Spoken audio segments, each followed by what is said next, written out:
빌립보서 2장 9절부터 12절까지 낭독하겠습니다. 빌립보서 2장 9절입니다. 이러므로 하나님이 그를 지극히 높여 모든 이름 위에 뛰어난 이름을 주사 하늘에 있는 자들과 땅에 있는 자들과 땅 아래에 있는 자들로 모든 무릎을 예수의 이름에 꿇게 하시고 모든 입으로 예수 그리스도를 주라 시인하여 하나님 아버지께 영광을 돌리게 하셨느니라. 그러므로 나의 사랑하는 자들아, 너희가 나 있을 때뿐 아니라 더욱 지금 나 없을 때에도 항상 복종하여 두렵고 떨림으로 너희 구원을 이루라.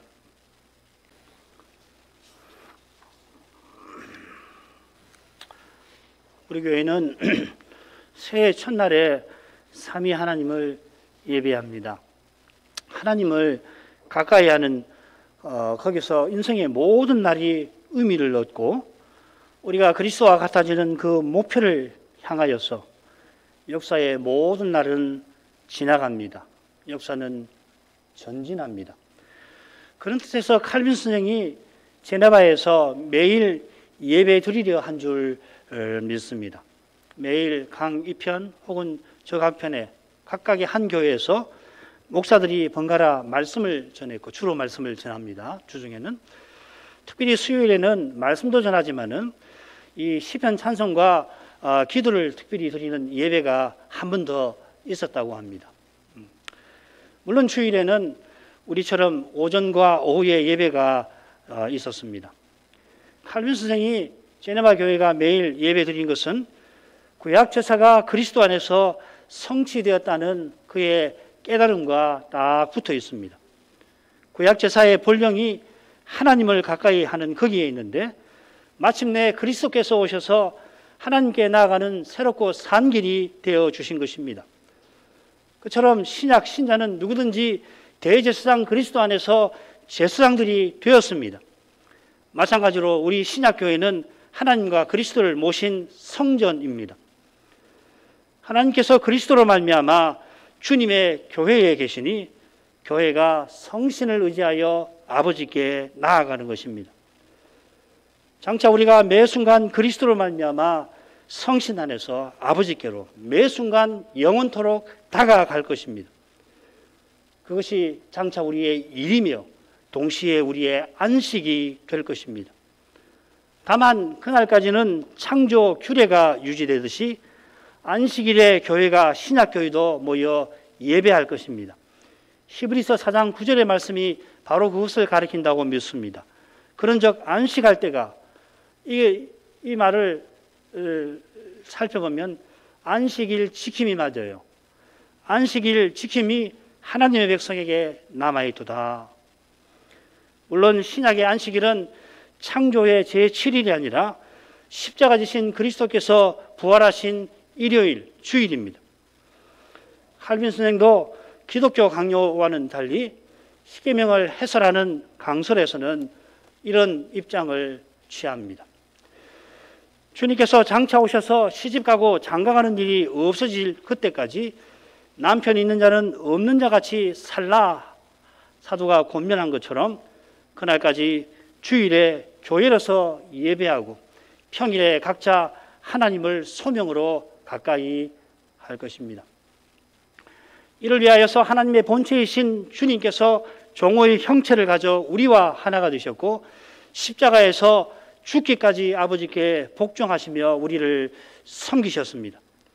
자, 이것이 이 성탄에 살핀 그리스도 창가의 전반부인데 오늘 후반부를 통해서 주님의 높아지심을 또 생각하도록 하시죠. 9절부터 11절까지를 다시 읽습니다. 이러므로 하나님이 그를 지극히 높여 모든 이름 위에 뛰어난 이름을 주사 하늘에 있는 자들과 땅에 있는 자들과 땅 아래에 있는 자들로 모든 무릎을 예수의 이름에 꿇게 하시고 모든 입으로 예수 그리스도를 주라 시인하여 하나님 아버지께 영광을 돌리게 하셨느니라. 이 후반부는 첫째 부분과 짝을 이룹니다.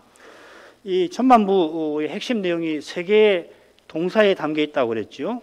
여기셨다, 그리고 여기지 아니하시고 하나님과 동등됨을 취할 것으로 여기지 아니하시고, 그리고 비우셨다, 그리고 낮추셨다.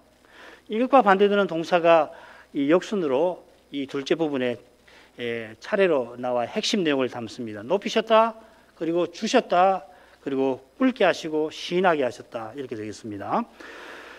사도는 9절 처음에 이름으로를 힘주어서 말합니다. 이 번역하기 어려운데 굳이 한다면 과연 이름으로 이렇게 표현을 하고 있습니다. 그냥 이름으로라고 하지 않고 그게 말 한마디를 더 넣어요. 과연 이름으로. 사도가 이름으로 할 때 가리키는 것은 첫째 부분이겠습니다만은, 전체겠습니다만은, 그 중에서 죽기까지 복종하셨으니 곧 십자가에 죽으심이라, 이걸 특별히 가리키면서 강조하는 겁니다. 하나님의 본체이신 그리스도께서 종의 형체를 가지시고는 아버지께 죽기까지 복종하셨습니다. 예수께서 얼마나 복종하셨는가, 겟세마네 기도와 십자가상의 그 말씀 7번 하셨는데 4번째라고 하는 그 말씀이 잘 보여줄 것입니다. 주님께서 겟세마네에서 아바 아버지 하고 부르짖으시며 내 원대로 마옵시고 아버지의 뜻대로 하옵소서 하셨습니다. 주님께서 내 원대로 마옵소서 할 때 그 뜻이 다 무엇일까? 저로서는 뭐 다 헤아릴 수가 없습니다만 분명한 것은 잠시라도 아버지의 사랑에서 끊어지지 않으려 하신 것이 주님의 내 원인 줄 믿습니다. 어쩌면은 아마 이런 경험을 해보신 분은 그 심정을 조금 헤아릴 수 있을 것 같아요. 너무도 견딜 수 없는 고난을 겪으실 때에 그 잠시가 마치 영원처럼 느껴지신 그런 경험들 있으실 겁니다. 그런 분들은 주님의 심정을 조금 정말 먼지만큼이지만은 헤아릴 수 있을지 모르겠습니다. 장차 우리가 매 순간 아버지의 사랑 가운데 나아가면은 겟세마네에서 주님의 고난의 무게를 그때 비로소 제대로 느끼게 될 것 같습니다. 주님의 십자가를 말하지만은 주님의 고난의 무게를 전혀 느끼지 아니하는 그러한 일이 지금 이곳에서는 너무도 많습니다. 그래, 그걸 느껴보겠다고 어떤 사람들은 직접 십자가 형태를 끌고 가거나, 그리고 심지어 자기 손과 발에 못을 박는 분들도 없지는 않습니다만은, 그렇다고 아버지의 사랑에서 끊어지는 그 주님의 슬픔과 아픔을 그분들이 제대로 헤아렸을 거라고 믿지 않습니다. 오히려 그것이 주님의 슬픔을 가르지는 않았을까요? 연례 행사처럼 십자가 형태를 끌고 가는데 거기 그 바퀴를 하나 달는 건 또 뭔 짓입니까?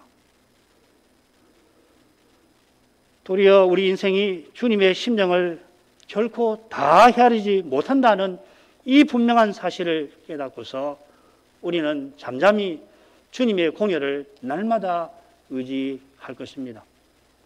예수 믿을 때만 의지하는 거 아니에요. 날마다 주님의 심정을 좀 더 헤아리게 해주실 그날을 바라보며 과연 주님처럼 남을 나보다 참으로 낮게 여기게 될 그 순간을 향하여서 담담히 걸어갈 것입니다. 오늘도 이 권면을 내가 제대로 받들지 못하는구나. 날마다 그 길을 걸어가면서 나의 아버지 어찌하여 나를 버리셨나이까, 그 심정을 겸손히 헤아리려 할 것입니다. 주님께서 절규하며 쏟아내신 어찌하여를 마치 다 안다는 듯이 내 죄책을 담당하려고 돌아가셨지, 이렇게 툭 내뱉는 그런 고백으로 그 심정을 가리지 말아야 할 것입니다. 주님께서 죽기까지 순종하신 것은 우리가 받을 진노, 저주, 형벌을 친히 맛보신 것입니다.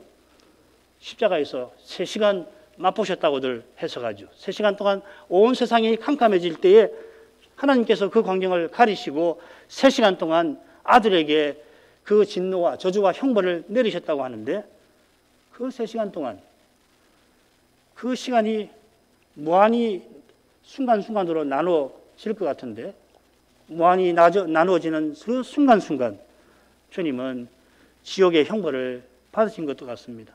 영원히 받으신 것 같아요.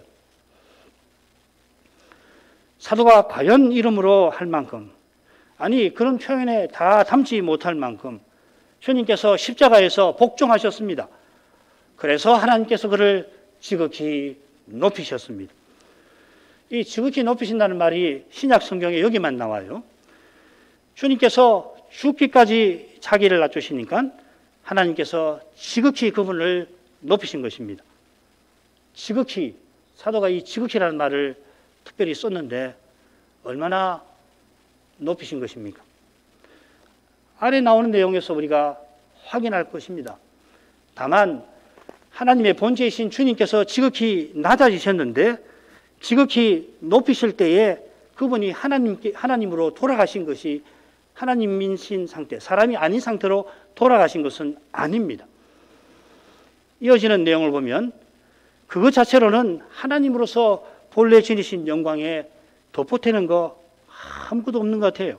예를 들면 예수님을 향해서 모든 입이 주라 시인하라 하게 하셨다고 그랬는데 그것이야 하나님이시니까 이미 당연히 받으시는 것 아니에요. 주님께서 부활 때에 사람으로서 지극히 높아지신 것입니다. 이것이 뭡니까? 사람인 우리를 위하여 그리하신 것입니다. 과연 장차 우리가 그리스도와 같아지게 하려고 그리하신 것입니다. 하나님이 태초에 사람을 하나님의 형상대로 지으신 목표가 무엇인가? 바로 부활하신 그리스도입니다. 우리 인생이 타락하여 죄 있는 육신이 되고 영원한 형벌을 받아야 했기 때문에 주님께서 거기서 벗어나서 창조의 목표에 도달하게 하시려고 죄 있는 육신의 모양까지 취하셨던 것입니다. 우리 기독교는 그저 죄 사함 받아 천국 가는 것만 아닙니다. 이 말은 죄 사함이 그리 중요하지 않다거나 천국 가는 것이 별로 대수롭지 않다는 뜻 결코 아닙니다. 죄 사함, 천국 얼마나 중요한지 십자가 지시고 부활하신 그리스도를 알면은 금방 알게 되는 것입니다. 바울은 우리의 구원을 그리스도를 넣고 그분 안에서 발견되는 것이라고 표현합니다. 요약하는 것입니다. 그리스도를 얻어 죄 사함 받는 것이고 그리스도 안에 늘 있는 바로 거기에 천국이 천국다운 뜻이 거기 있는 것입니다. 우리 종교를 기독교, 그리스도교라고 불러야 할 만큼 우리의 구원은 오직 그리스도, 전부 그리스도입니다. 그리스도께서 전부 안에 전부 되시는 것입니다. 사도는 에베소서 1장 끝에서 교회는 그의 몸이니 만물 안에서 만물을 충만케 하시는 자의 충만이라고 하였습니다. 무슨 말입니까? 그리스도께서 만물 안에서 만물을 충만케 하신다는 것은 전부 자기로 가득 채우신다 하는 내용이에요. 그리스도 없는 것이 하나도 없게 만든다. 온 세상이 그리스도로 가득하게 만들겠다 하시는 겁니다. 이 신비가 지금 여기서 그리스도의 몸에서 이루어지는데 특별히 새 사람들 안에서 우리가 새 사람으로 행하는 거기서 그리스도는 과연 전반의 전부이십니다. 골로새서 3장 11절이 그 말씀이죠. 거기서는 그리스도께서 만유 안에서 만유이시니라. 거기가 누구냐면 새 사람들이에요. 우리가 성신 충만하여서 새 사람으로 행할 때 거기는 그리스도가 전부가 되는 세계가 나타납니다. 지금 여기서도. 우리가 새 사람 되어서도 여전히 육신으로 행할 때 이 위대한 신비를 가리고 또 가리는 것입니다. 그렇지만 먹구름이 잔뜩 긴 하늘 아래 대낮에 세상이 캄캄한 밤처럼 보이지만은 그런데 그렇게 우리 눈에 보이는 것은 먹구름을 뚫고 들어온 빛 때문에 볼 수 있는 것처럼 교회가 세상처럼 보이는 그 사람은 하나님의 말씀에 빛을 본 사람입니다. 우리가 지금도 실로 험악한 세월을 사는데 좀 더 지나면은 정말 어떤 세상이 올지 모르겠습니다. 정말 온 교회가, 모든 교회가 적그리스도를 쫓아가는 그러한 세계가 닥칠 것입니다. 먹구름이죠. 온 세상이 그렇게 캄캄할 거예요. 그러나 말씀에 빛이 있어 그렇다. 그 빛을 보아서 보인다는 것을 꼭 기억하시기를 바랍니다. 그 빛이 비추는 거기 새 사람들 사이에는 만물을 충만케 하시는 자의 충만이 분명 드러납니다. 그리스도가 드러납니다. 바로 이것을 보는 것이 중요합니다. 장차 온 세상이 적그리스도를 쫓아갈 때 이것을 보는 이는 틀림없이 신속하게 얼마 있지 않아서 그리스도와 같아지는 부활에 이르게 될 것입니다. 부활에 이르게 될 뿐만 아니라 그 극심한 고난을 겪는 것이 부활에 이르게 하는 수단이 될 것입니다. 그리스도의 고난이 남아있기 때문에 남아있는 그것을 다 채워야 주님이 오시는 것입니다. 우리가 죄와 죽음의 현실을 정직하게 대면하고 고난받는 이것이 하루의 보람이고 생애의 소명이고 역사의 의미입니다. 그 역사는 우리가 그리스도와 같아지는 그 순간에 끝날 겁니다. 이후로 매 순간 우리의 소명은 정말 그리스도처럼 섬기며 사랑하는 것입니다. 진정으로 남을 나보다 낫게 여길 것입니다. 거기서 우리는 매 순간 기쁨을 맛보게 될 겁니다. 이것이 우리의 영광입니다. 분에 넘치는 영광이죠. 우리의 영광을 위하여서 주님이 낮아지셨을 뿐만 아니라 높아지셨는데 바로 거기에 우리 주님의 영광의 거룩하심, 신비하심이 있다 말씀을 드릴 수 있습니다. 사람의 제일 되는 목적은 하나님을 영화롭게 하는 것이라 우리가 늘 고백합니다. 개혁교회 교인으로서 소위의 문답, 대의 문답에 있는 것처럼. 그런데 이 고백 자체가 하나님이 우리의 영광을 위하시는 바로 그 사실 위에 서 있다 하는 것입니다. 사도가 이렇게 전합니다. 고린도전서 2장 7절입니다. 오직 비밀한 가운데 있는 하나님의 비밀을 말하는 것이니 곧 감추었던 것인데 하나님이 우리의 영광을 위하사 만세전에 미리 정하신 것이다. 있으나 마나한 없는 것보다도 못한 이 우리의 영광을 위하시는 바로 거기에 우리 하나님의 거룩한 영광이 있습니다. 힘없는 무지랭이 같은 우리가 하나님을 영화롭게 할 수 있도록 주님이 십자가 사람 되시고 십자가 지시고 부활하셨습니다. 이것은 삼위께서 각각 다른 위격을 자기보다 낮게 여기시는 그 진정한 사랑에서 나오는 겁니다. 이 사랑을 본받는 것이 우리의 영광이고 이보다 우리에게 영광스러운 일은 지금도 장차도 없을 것입니다. 이 안에 이것을 위해서 살아가는 것이에요. 주님께서 아버지의 뜻을 이루려고 자기를 비우셔서 아버지께서 주님에게 뛰어난 이름을 주십니다. 이 표현이 흥미로워요. 이 주셨다는 표현이. 왜 흥미로우냐면 로마서의 유명한 한 구절에서 확인할 수 있을 겁니다. 로마서 8장 32절입니다. 자기 아들을 아끼지 않냐고 우리 모든 사람을 위하여 내어주신 이가 성부지시죠.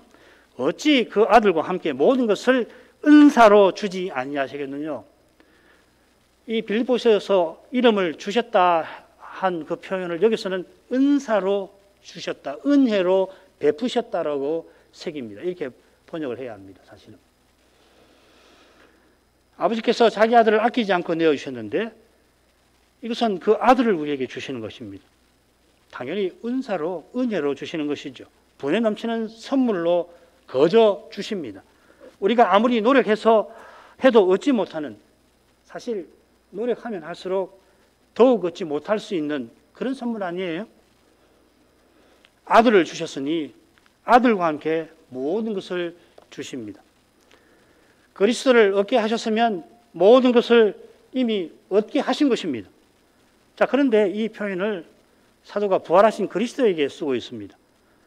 주님께서 죽기까지 복종하셨으면 순종하신 대가로 상급으로 뛰어난 이름을 당연히 받으셔야 하지 않습니까?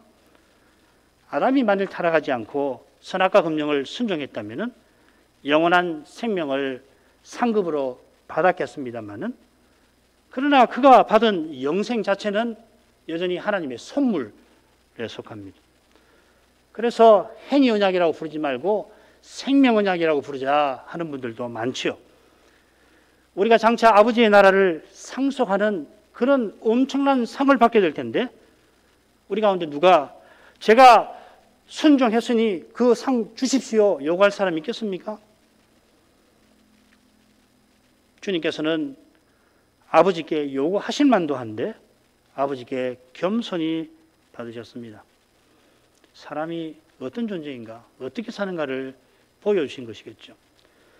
새 아침에도 어김없이 우리가 온갖 선한 것을 누리는데 이 모든 것이 하나님의 사랑의 선물입니다. 너무도 당연한 말씀입니다만은 사랑의 선물로 받아 감사하는 길은 이처럼 겸손하신 그리스도께만 있습니다. 우리가 장차 들어갈 천국이 천국인 것은 바로 이 감사가 가득해서 그런 것입니다. 그처럼 지금 여기서 감사함으로 간구하는 기도에 천국의 아름다움이 번질 것입니다. 이런 기도 어렵죠.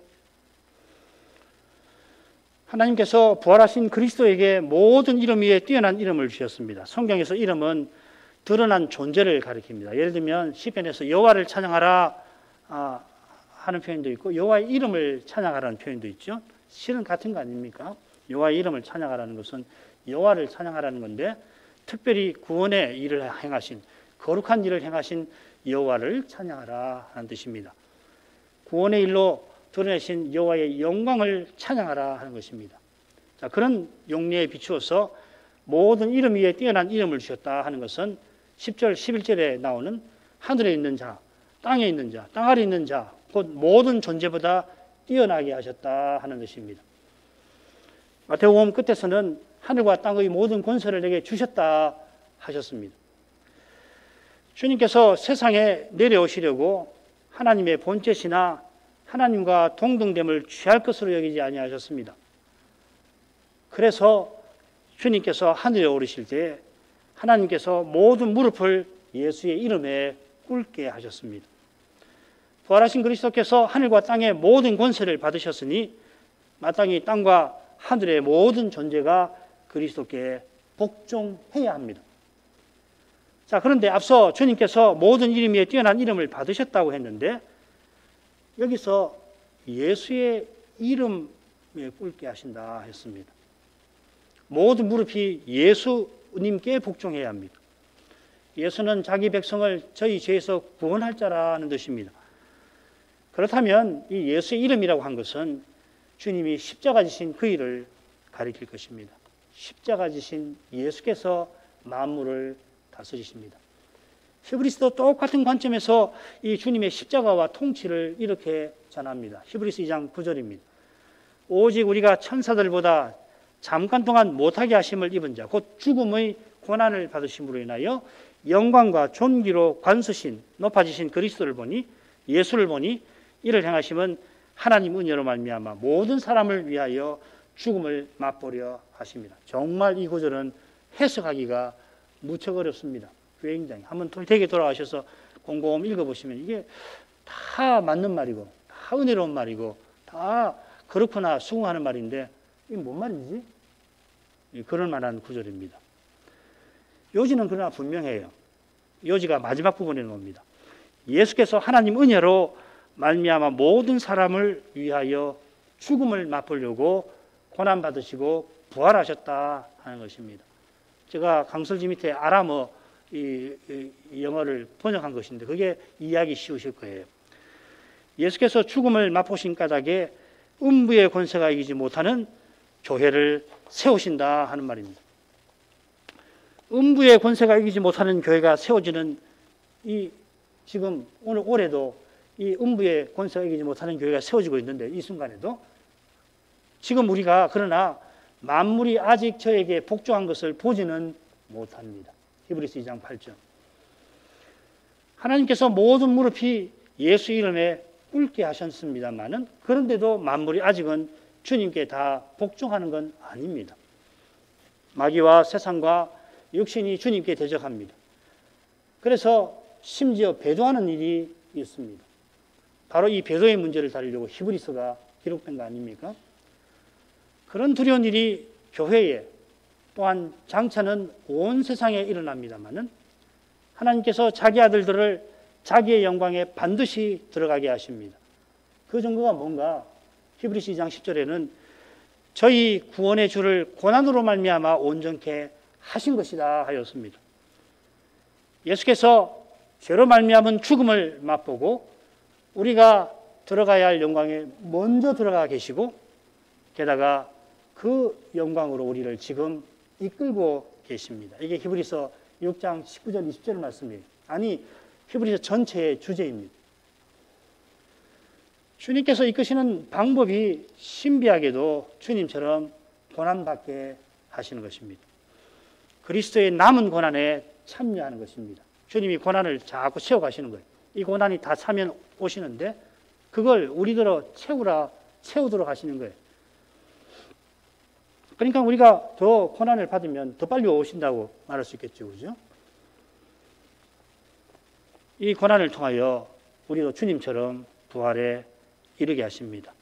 여기에 세례를 주신 거룩한 뜻이 있습니다. 그리스도께서 하나님과 동등됨을 취할 것으로 여기지 아니하셨는데 모든 입이 예수 그리스도를 주라 시인하게 하십니다.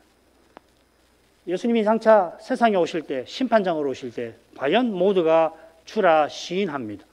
그날에는 주님께서 알지 못하신다 하시는 많은 이들도 예수님을 향하여 주여 주여 합니다. 주께서 내 형제라 부르는 이들도 예수님을 주님이라 부를 것입니다. 그때 주께서 받으신 권세로 만민을 심판하실 것입니다. 하나님과 동등됨을 취할 것으로 여기지 않고 사람이 되셨는데 그분은 사람으로서 하나님처럼 만민을 천사도 심판하실 것입니다. 예, 우리를 위해서 그리하시는 것입니다. 우리가 장차 주와 함께 천사도 판단할 것입니다. 고린전서 6장 3절 말씀이죠. 우리가 천사를 판단할 것을 너희가 알지 못하느냐. 우리가 그리스도와 함께 된 후사여서 그렇습니다. 장차 그리스도와 함께 아버지의 나라를 우리가 상속해서 함께 그리스도와 함께 다스릴 것입니다. 사도는 이 사실을 들어서 뭐라고 그러냐면 그러하거든 하물며 세상 일이라 했습니다. 이건 고린도 신자들이 세상 법정에 가서 송사하는 일을 책망하는 말씀이죠. 잘 아실 것입니다. 아무나 세상 법정에 앉아서 재판하는 것 아닙니다. 우리나라도 재판관 되려면 여간 힘들지 않습니다. 그만큼 세상 일 판단하는 것이 어려워서 재판관 되는 길도 어려운 것입니다. 자, 그런데 사도가 책망을 해요. 사도가 책망하는 것은 우리가 성신을 받아 그리스도를 알게 된 데에 있는 겁니다. 그리스도를 전하고 받는 데 있는 것입니다. 그리스도를 전하고 받는 거기에 주의 거룩한 영광이 드러나서 죄가 숨기지 못하게 되는 데 있는 것입니다. 드러난 죄를 해결할 일과 해결할 힘이 우리가 믿고 의지하는 그리스도께 있어서 사도는 책망하는 것입니다. 이를 깨닫는 교회는 문제의 현실에서 겸손히 자기 일을 돌아보면서 성신을 의지하여 문제를 풀 길과 그 힘을 주 안에서 발견하는 것입니다. 고린도 교회가 사람을 자랑하는 까닭에 사람을 의지하고 만 것이죠. 그래서 세상 법정으로 가서 교인 간의 송사를 해결하려 했던 것입니다. 그걸 책망하는 거예요. 사람으로 행하지 말아라. 사람의 한계에 갇히지 말아라 하는 것입니다. 그래 사도는 자기를 하실 이는 신령한 사람은 모든 것을 판단하나 자기는 아무에게도 판단을 받지 아니한다. 고린전서 2장 마지막에 교훈했고, 그래서 사도는 자기를 판단하실 이는 오직 주님이시라고 알고 고린도 교인들에게 판단받는 것을 매우 작은 일이라 여기며 그 다음 자기도 자기를 판단하지 아니하였습니다. 우리가 하나님 앞에 주님 앞에 정직히 서면 주님은 갈 길을 보이시고 인도하십니다. 장차 주님처럼 변화되어서 주님과 함께 다스릴 때까지 우리가 이처럼 주님을 의지하고 또 의지할 것입니다. 그리할 때 하나님 아버지께 영광을 돌리게 될 것입니다. 이 말은 아버지께서 독생자를 주신 뜻이 이루어진다는 것입니다. 그 뜻이 장차는 다 이루어져서 아버지의 영광이 찬란히 날 것입니다. 그때처럼 우리가 그리스도처럼 되어서 서로 섬기는 방식으로 다스릴 것입니다. 그때를 향하여 이 하루도 이처럼 지나가고 있습니다. 12절 조금 살피고 끝내지요. 그러므로 나의 사랑하는 자들아, 지금 나 있을 때뿐 아니라 더욱 지금 나 없을 때에도 항상 복종하여 두렵고 떨림으로 너희 구원을 이루라. 항상 복종하여. 그리스도 참가 핵심 내용이 떠오르시죠. 죽기까지 복종하셨으니. 그처럼 그리스도처럼 남을 나보다 낫게 여기는 그 마음, 그렇게 살려는 심정이 두렵고 떨림으로 너희 구원을 이루라 하는 본면으로 이어지는 것입니다. 그러니까 이 부분을 이달락의 맺은말로 봐도 좋고, 물론 대부분은 13절과 연결해서 생각을 합니다. 우리는 맺은말로 생각을 해보려고 합니다. 사도가 빌립보 교회를 나의 사랑하는 자들이라 부르면서 간곡히 권면합니다. 나의 사랑하는 자들, 익숙하실지 모르지만은 별로 나오지 않습니다. 고린도전서에만 2번, 이 빌립보서만 2번 나옵니다. 그리스도 창가가 나온 사도의 마음이 빌립보 교회를 향하여 절절한 사랑으로 이어졌을 것입니다.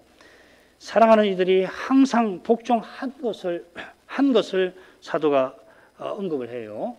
한글 개역은 복종하여 구원을 이루라 해서 복종하라는 명령으로 읽히지 않습니까? 그것보다는 어떻게 되냐면은 항상 순종했던 것처럼 이렇게 되어 있습니다. 여러분들이 항상 순종했던 것처럼 구원을 이루십시오. 이렇게 되어 있습니다. 이 복종은 주님을 향한 것이죠. 주님께서 아버지께 복종하신 까닭에 빌립보 신자도 주님께 복종할 수 있었습니다. 아버지께 복종하신 주님께서 빌립보 교회들어 복종하게 하신 것입니다. 이게 5회 살필 13절의 요지입니다. 이런 사실에 근거해서 사도는 심지어 항상 복종했다, 고도 표현하는 것입니다. 설마니 빌립보 신자들이 주님께 복종하지 아니한 때가 전혀 없었다는 뜻 아니겠죠. 빌립보 교회가 아마 신실하게 복종한 것 같은데 그게 주님의 은혜에 있음을 가리키는 것입니다. 그리고 이것이 구원을 이루라는 권면과 딱 붙어 있습니다. 주신 은혜를 가리키면서 구원을 이루십시오 하는 겁니다. 하나님께서 명하시는 것을 먼저 주시고 주신 것을 명령하십니다. 주지 않은 거 내놓으라 하지 않았습니다. 그리스도를 은혜로 주시고 그 그리스도를 드러내라 하시는 것입니다. 그리스도를 받지 않았으면 드러내지 못하는 겁니다. 받은 그리스도를 드러내야지 자기를 드러내면 안 되는 거죠. 그러니까 주께서 명하신 것을 오직 은혜로 받습니다. 그리스도를 은혜로 받고 그리스도를 드러내는 것도 은혜로 하는 것입니다. 사도의 교훈과 권면은 그리스도를 주셨으니 그리스도로 행하라. 기독교입니다. 이 진리를 깨닫는 교회와 신자는 빌립보 교회처럼 주께 복종할 수 있고 그처럼 그 교회에 주신 주님의 사도의 권면을 받들 수 있습니다. 이를 위해서 이 새해가 이 아침이 우리에게 주어졌습니다. 나머지 부분은 오후에 이어서 강설하겠습니다. 기도하겠습니다. 거룩하신 아버지, 사도가 거룩한 그리스도를 찬송하면서 하나님께서 우리에게 주신 은혜가 얼마나 거룩한지를 일깨워 주어서 하나님 앞에 감사를 드립니다. 하나님께서 죽기까지 복종하신 그리스도를 지극히 높이셨는데 이 역시도 우리를 위함인 줄 압니다. 창세전에 영원한 가운데에서 하나님께서 우리의 영광을 위하여 하나님의 비밀 곧 그리스도를 세우셨습니다. 우리가 그리스도로 말미암아 하나님의 영광을 위할 수 있게 하려고 하나님께서 이처럼 우리를 귀히 여겨 주십니다. 이 거룩한 사랑을 이 한 해에 늘 깨닫게 해 주옵소서. 특별히 그리스도께서 우리를 위해서 얼마나 낮아지셨는지 도저히 다 헤아리지 못하는 바로 이 사실을 함께 늘 깨닫게 되어서 더욱 겸손히 주의 앞에 행할 수 있게 하옵소서. 하나님은 겸손한 교회와 신자를 가까이 한다 하셨습니다. 삼위 안에 그런 겸손이 신비하고 거룩하게 늘 있음을 알려주십니다. 이 신비와 거룩함을 깨닫는 교회마다 하나님을 향하여 감사와 찬송을 드리게 하실 것입니다. 이런 감사와 찬송이 이 한 해 저희에게서 끊이지 않게 하옵소서. 예수님 이름으로 기도합니다. 아멘.